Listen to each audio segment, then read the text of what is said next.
খাগড়াছড়ির পানছড়ি উপজেলার সদর ইউনিয়নের এক পাহাড়ি গ্রামে বসবাস রমিতা ত্রিপুরার। বয়স ৫০ ছুঁই ছুঁই। জীবনের এই পড়ন্ত সময়ে এসে যখন বিশ্রামের কথা, ঠিক তখনই রমিতার জীবন জুড়ে শুধুই সংগ্রাম আর দায়িত্বের ভার। আমি এখানে মুরগিগুলো বিক্রি করে যাই। ওই বাসায় গিয়ে স্বামীকে পানি খাওয়াতে হয়, পায়খানা করাতে হয়, গোসল করাতে হয়, রান্না বান্না করতে হয়, অনেক কষ্টে আছি। আর উনি তো হাঁটতে চলতে পারে না, কি করবো আর। ওকে তো আমি ছাড়া কেউ নাই দেখার মতো। অসুস্থ স্বামী লেদামণি ত্রিপুরাকে নিয়ে সংসারের হাল ধরেছেন রমিতা একাই। প্রতি সপ্তাহে পানছড়ি হাটে মুরগি বিক্রি করেই চলে তাদের সংসার। একসময় এই কাজটিই করতেন লেদামণি ত্রিপুরা। তখন সংসারে অভাব ছিল না, দিনগুলো ছিল তুলনামূলক সচ্ছল।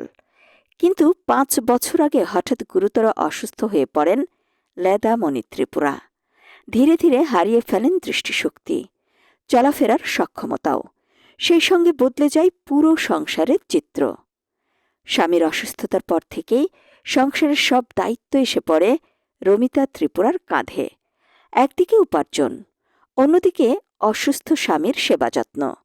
দুটো দায়িত্বই নিষ্ঠার সঙ্গে পালন করে চলেছেন এই সংগ্রামী পাহাড়ি নারী।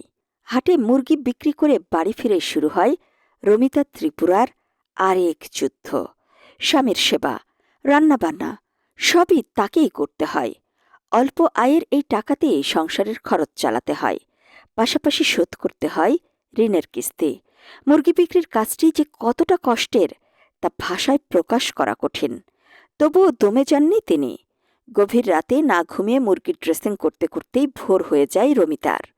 এরপর ভোরের আলো ফোটার সঙ্গে সঙ্গে বাজারের উদ্দেশ্যে রওনা দেন রমিতা। কখনো সন্ধ্যা, কখনো গভীর রাতে বাড়ি ফেরা হয় তার। বলেন, ঋণ শোধ করার পর হাতে খুব অল্প টাকা থাকে। ছেলে সন্তান নেই তার। এই অল্প টাকাতেই সংসার চালান আর স্বামীর চিকিৎসা ও যত্ন নেন। চরম দারিদ্রতা, শারীরিক পরিশ্রম আর মানসিক চাপের মাঝেও জীবনযুদ্ধে হার মানেননি রমিতা ত্রিপুরা। অসুস্থ স্বামীকে ছেড়ে যাওয়ার কথা কখনো ভাবেননি তিনি, বরং অদম্য সাহস আর ভালোবাসা নিয়ে আঁকড়ে ধরে আছেন স্বামী আর সংসারকে।